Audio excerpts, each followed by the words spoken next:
วงหลวงพระบางกำลังจะมีขัวข้ามน้ำคลองหรือสะพานข้ามน้ำคลอง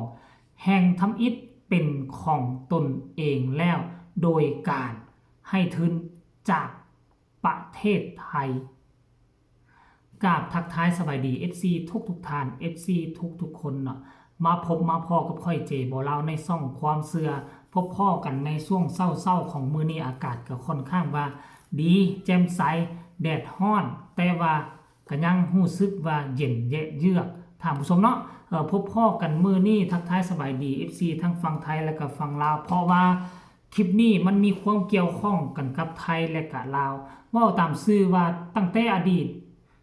ฮอดปัจจุบันบ้านเฮาบ่สามารถแบ่งแยกออกจากประเทศไทยได้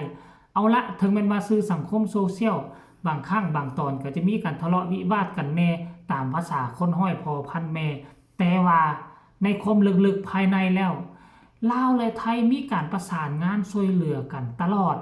แต่ว่าการสร้างขัวแม่น้ำของครั้งนี้นี่นะท่านผู้ชมเป็นอย่างต้องเป็นประเทศไทยเพราะว่ามันเป็นเป้าหมายและจุดยุทธศาสตร์การท่องเที่ยวระหว่างลาวและก็ไทยเนาะเพราะว่ามันเชื่อมโยงไปใส่เส้นทางหงสาหาเมืองเงินหาด่านภูดูจังหวัดเลยต่างๆท่านผู้ชมเนาะเพราะว่าลาวและไทยได้เซ็นสัญญากันแล้วลาวสร้างครึ่งหนึ่งไทยสร้างครึ่งหนึ่งในเมื่อเส้นทางมันสร้างสำเร็จแล้วปัจจุบันนี้ถ้าผู้ใดอยากจะมาเที่ยวหลวงพระบางบ่จำเป็นต้องจะข้ามด่านหนองคายบ่จำเป็นจะต้องไปข้ามด่านทางห้วยกอกห้วยโกนท่านผู้ชมเนาะด่านทั้งนั้นพวกที่อยู่ทั้งเหนือของประเทศไทยบ่ว่าจะเป็นเชียงของเชียงใหม่เชียงรายก็สามารถลงมาทางเส้นทางนี้ได้และข้ามขวาแม่น้ำของแห่งนี้ได้ท่านผู้ชมปัจจุบันนี้ลูกหลวงพระบางไปหาทางด่านประจำด่านอยู่ทางฝั่งไทยนี่นะด่านเมืองเงินแถวนี้นี่นะใช้เวลาเพียงแค่3ชั่วโมงก็ฮอดประเทศไทยแล้วเพราะฉะนั้นแล้วมันจะแตกต่างจากที่พวกเจ้ามาด่านห้วยโกนด่านอย่างต่างๆบ่ด่านทั้งฝั่งแก่นทอกแก่นเท่าฝั่งนี้มันไกลหรือจะมาทั้งด่านหนองคองหนองคายแห้งไกลไปใช้เวลา10กว่าชั่วโมงเนาะคันว่าบ่ได้ขี่รถไฟใดแต่อันนี้รถตู้ของไทยสามารถขับและพาแขกเข้ามาหาเมืองหลวงพระบางซึ่งเป็นเมืองท่องเที่ยวอันดับต้นๆของอาเซียนก็ว่าได้ท่านผู้ชมเนาะเพราะฉะนั้นแล้วพวกเฮาก็เลยได้โอกาสดีเขาเจ้าพากันลงทุนสร้างทางให้เฮาแล้วแต่เขาก็ยังมาสร้าง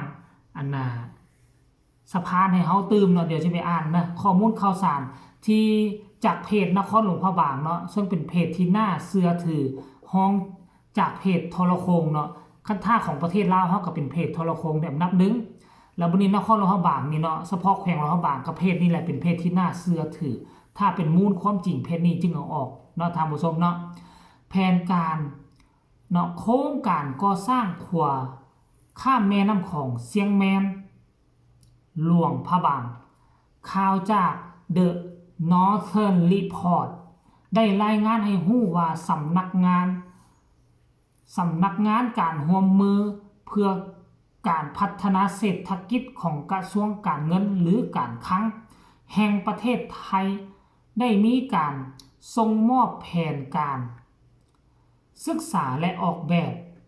ให้กับสปป.ลาวไปแล้วเมื่อปลายปี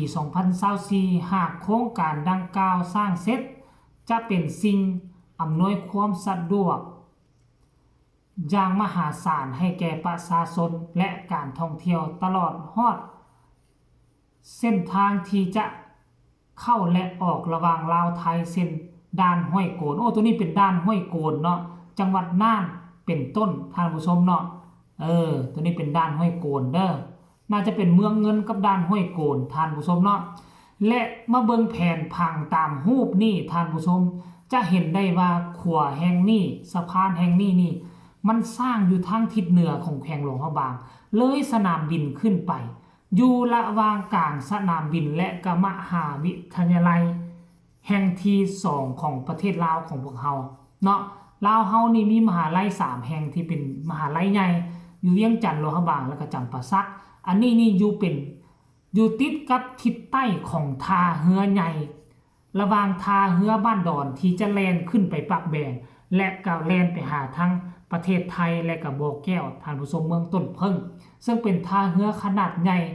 ของการเดินเรือในแม่น้ำของอยู่ภาคเหนือของประเทศลาวของพวกเขาจะลงใต้ลงเหนือต้องมาลงท่าเรือตัวนี้เนาะ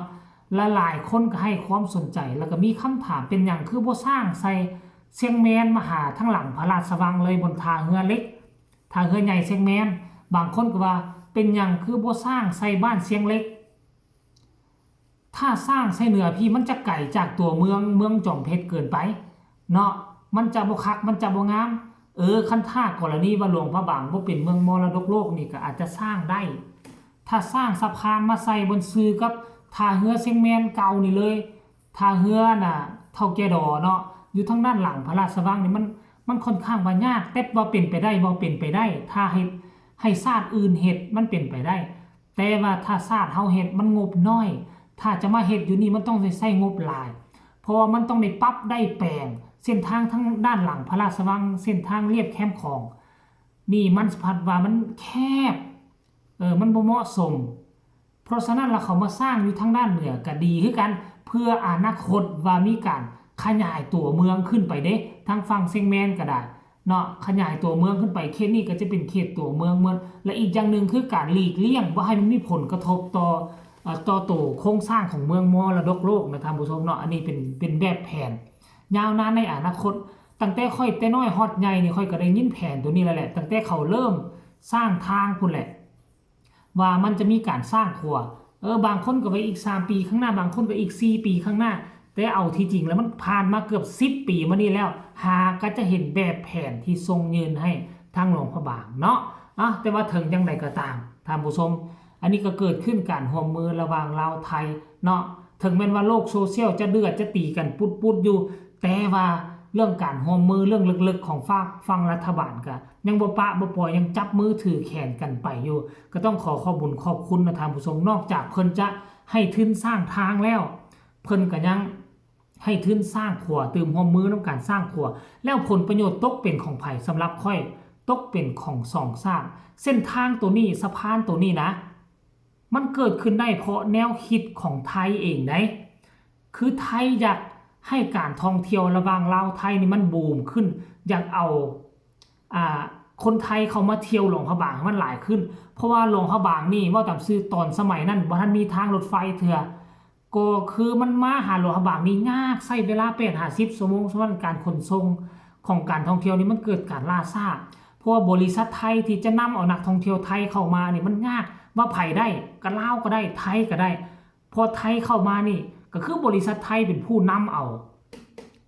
ลูกค้าจากฝั่งไทยมาเที่ยวหลวงพระบางเพราะหลวงพระบางนี่เป็นเมืองที่โด่งดังถ้าไผมาเที่ยวลาวอยากมาหลวงพระบางทั้งนั้นท่านผู้ชมได้ผลประโยชน์ทั้ง2ฝั่ง2ฝ่ายเอาส้มเซยกันหัวมือ2ชาติลาวไทยเนาะไผมีคำตำหนิที่ส้มคำคิดคำเห็นแนวใดก็ส่งมาใต้คอมเมนต์ได้พบกันใหม่ในคลิปหน้าสำหรับคลิปนี้ขอกล่าวคำว่าสบายดี